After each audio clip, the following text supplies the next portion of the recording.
ব্যবসা সামলাতেন, এত বড় কোম্পানির মালিক ছিলেন আপনি। আর আজ যদি তার ডেলিভারি জিনিসের ব্যাগ তুলতে গিয়ে কাঁধে চোট লাগে, তার কাঁধ ছড়ে যায়, তাহলে সেটা দেখে আমি কষ্ট পাবো না?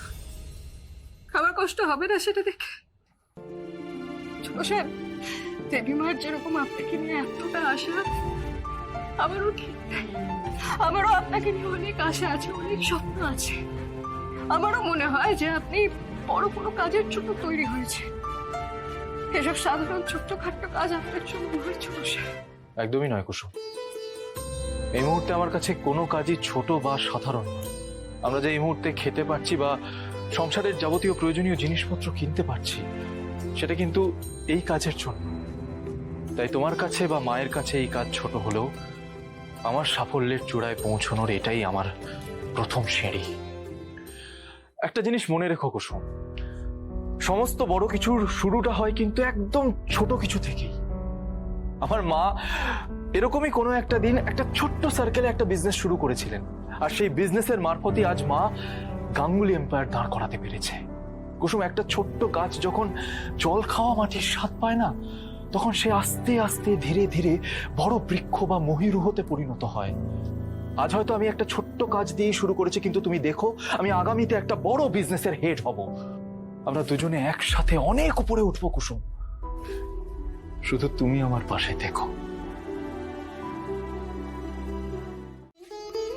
দেবীমা আমাকে যা যা বলেছেন তাতে আমি কিছু মনে করিনি। উনি তো আমার মা। আমার উপরে অভিমান করার, আমার উপরে রাগ করার, কষ্টতে আমাকে বকাবকি করার অধিকার আছে। সব অধিকার ওনার আছে।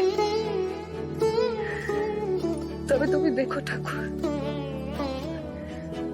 দেবীমার রাগ ভাঙানোর শক্তিটা আমাদের দিও। দেবীমা, বড় সাহেব, বাবা, এসব সাহেব, অনুশ্রী, সবাইকে দূরে থাকার কষ্টটা কাটিয়ে আবার ওটার শক্তি দিও ঠাকুর। তুমি দেখো সব বাধা পেরিয়ে আমরা যাতে আবার আগের মতো একসাথে থাকতে পারি।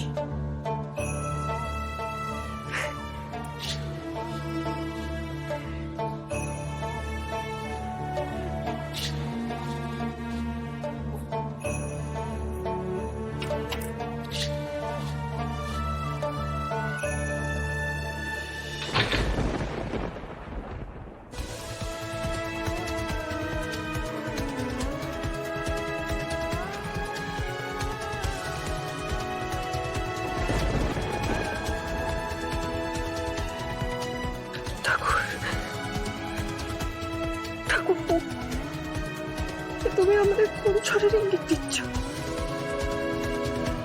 রাজ, রাজ, কি হলো তোমার? বাবার মনে হচ্ছে শরীরটা বেশি খারাপ লাগছে। তুমি ডাক্তারকে ডাকো। হ্যাঁ মা, আমি একটু ডাকছি। কিছু হবে না রাজ? মনে তুমি একদম টেনশন করো না, বাবার কিচ্ছু হবে না, বাবা ঠিক হয়ে যাবে। দেখুন না, আপনারা একটু দিকটা সরে আসবেন। বাবা, সকাল সকাল এত ডাক্তারদের ভিড় কেন? দাদা কি গেল নাকি? হ্যাঁ,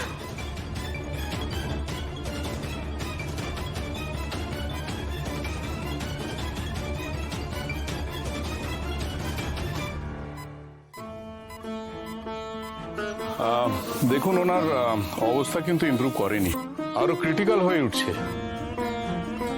এত মেডিসিন দেওয়ার পরে ওনাকে এখনো স্টেবল করা যায়নি।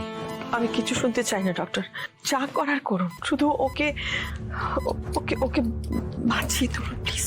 মানে ইনজেকশন, অপারেশন যা করতে হবে আপনি করুন, কিন্তু ওকে সুস্থ করুন, ওকে বাঁচান। আমি ওকে বাড়ি নিয়ে যাব সুস্থ করে। দেখুন, এখন একটাই উপায় আছে, একটা জরুরি ইঞ্জেকশন দেওয়া যেতে পারে, কিন্তু খুব রিস্ক। হয়তো উনি সাড়া দেবেন না।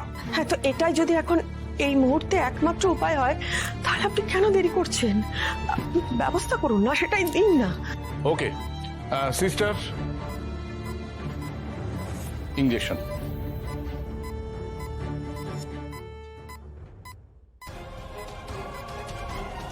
মা বাবাকে এই অবস্থায় ফেলে রেখে কেবিন থেকে বেরিয়ে গেল কেন? ঘরে তো অনুশ্রীরও ফোন লাগছিল না। আমি এই তো এখানে সিগন্যালের দাগ আসছে, একবার রিসেপশনটাকে ফোন করি।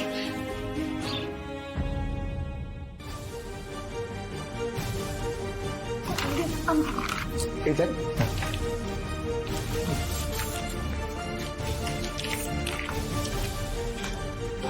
থ্যাংক ইউ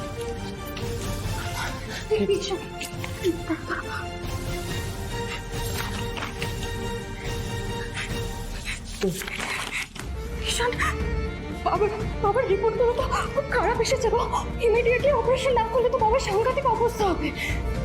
অনু কিন্তু বাবা তো আপনি আসুন, পেপারগুলো রেডি হয়ে গেছে। হ্যাঁ হ্যাঁ চলো চলো চলো এই তোর ফোন।